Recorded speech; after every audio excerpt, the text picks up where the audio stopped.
Today I'm going to be cooking some risotto, my seafood risotto. I have all my ingredients out. I have my shrimp, scallops, lagostino tails. So I have my pot here heating up with some olive oil. I'm going to put my you should hear them sizzling. We're not really frying. We just want enough heat so that we sweat out some moisture for the vegetables and they soften up a little bit. We don't want the onion to change color. Just wanted to get it translucent. So we're almost there. And then I'll add my minced garlic. Stir that around for about 30 seconds. Then I'll add my rice and let that brown up.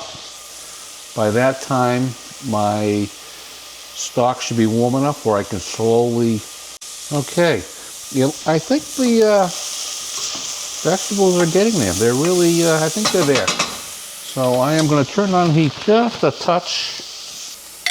Add my my garlic. So now we get the rice.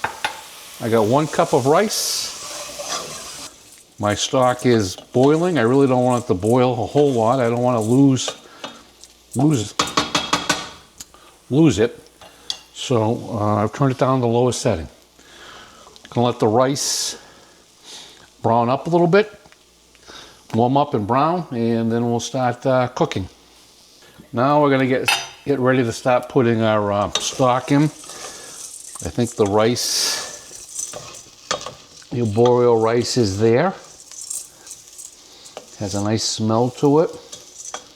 Looks like it's toasting up a little bit. So we'll start adding our stock.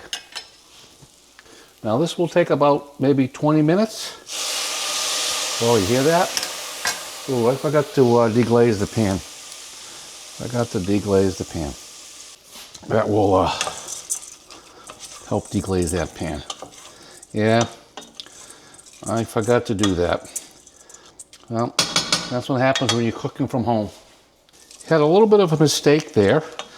Not a major one, but that's home cooking. And cooking, I think, will handle that, right? You make a mistake. You don't have to have everything go in necessarily in the order that the recipe calls for.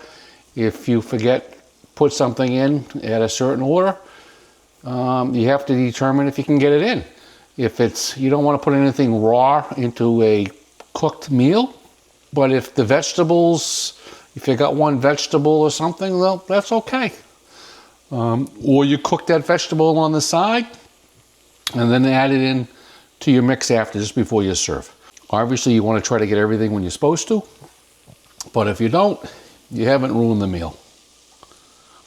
Okay, so that's all we do, just a ladle, stir it around, and you want the rice to absorb the liquid. Give it a minute or two, and then go from there. Okay, as we continue cooking here, just want to talk to you about the time frame it takes to cook the rice, arborio rice. Regular rice,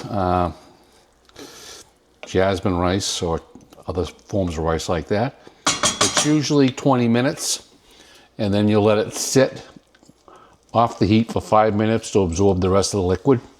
So this is basically the same thing. You're cooking for 20 minutes, but instead of having all the liquid in the rice combined, you're slowly adding the stock to the rice. And once it begins to dry out, then you add another ladle full of stock and let it cook into the rice. So it takes 30 minutes or so to do this, but it's about the same amount of time. And then you'll let it sit, take it off the heat, let it sit to continue absorbing the stock that's in there, any leftover stock.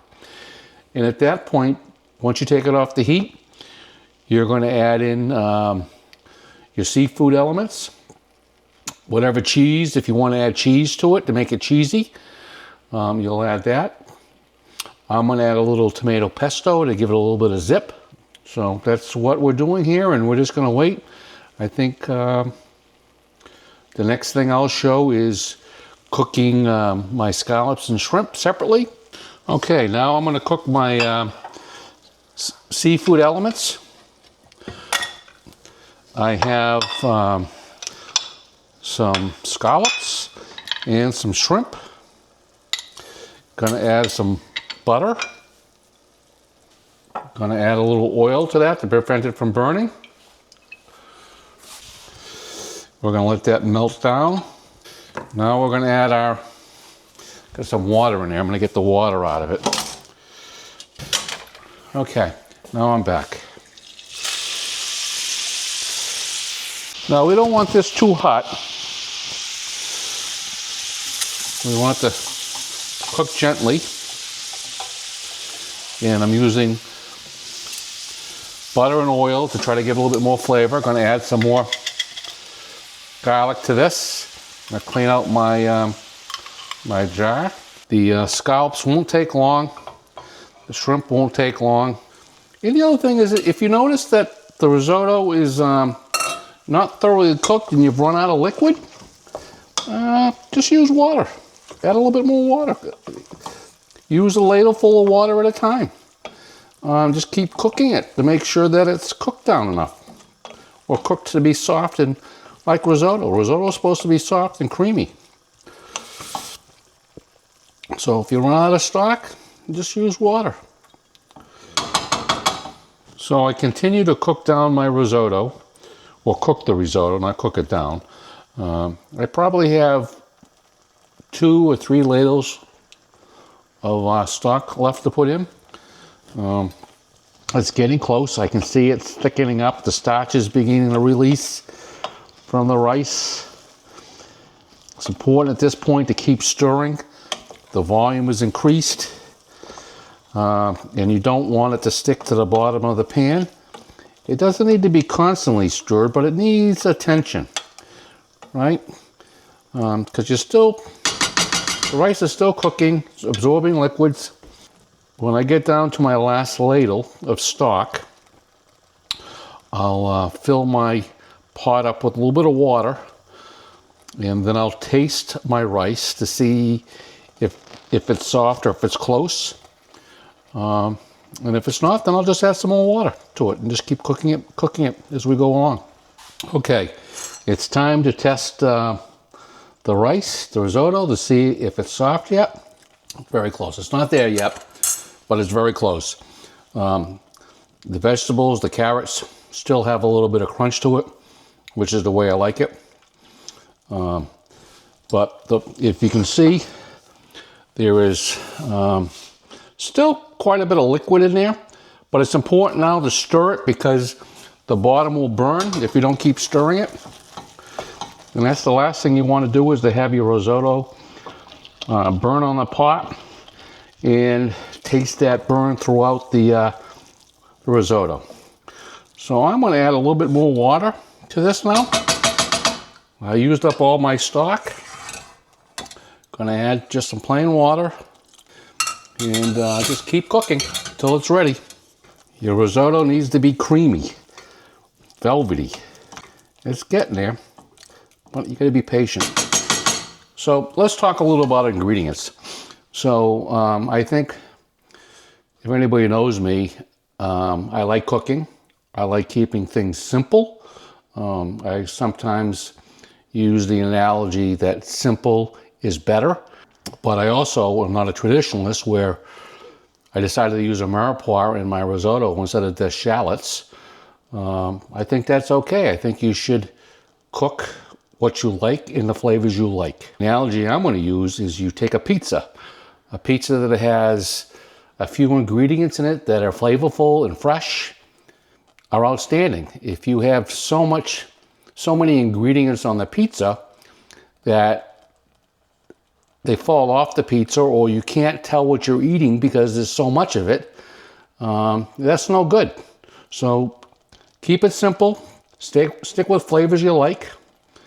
If you don't like something, just don't add it to the recipe. Find a substitute that you like.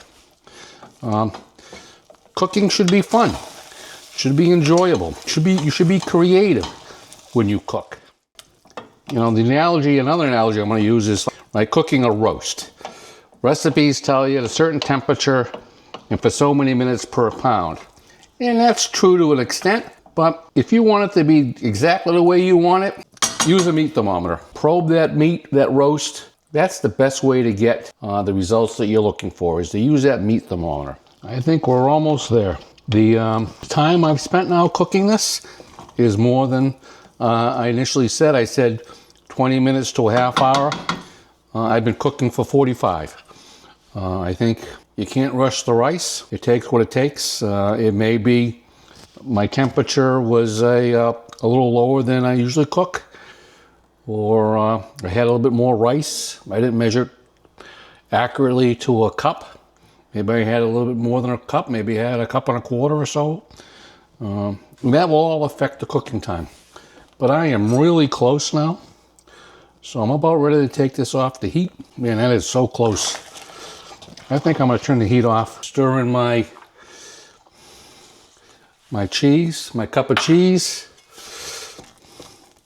to help make this nice and cheesy.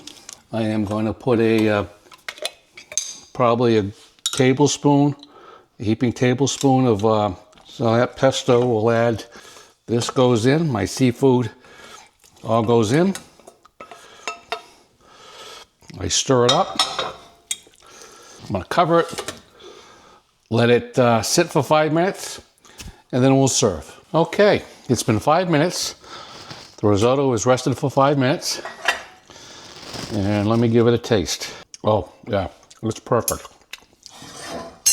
So, to try to give you an idea, that's the consistency we're looking for. Porridge, maybe you want to call that, but it's thick. It's still moist, but thick. But most importantly, the rice is tender. So now I'm just going to put it in a serving bowl, and then we'll have dinner. So let me get that squared away. Okay, risotto than I thought I was making. So that tells me why it took so long to cook and use more liquid. My measurement of my risotto must have been way off. So Elaine, we're ready to eat. Okay, dinner was a success. The risotto was tender, flavorful. The mirepoix added some flavor to it. Seafood I had in my risotto was shrimp, scallops, and Lagostino tails. I left the shrimp whole because my daughter, who will probably be eating leftovers, doesn't like shrimp. She doesn't like the texture of shrimp.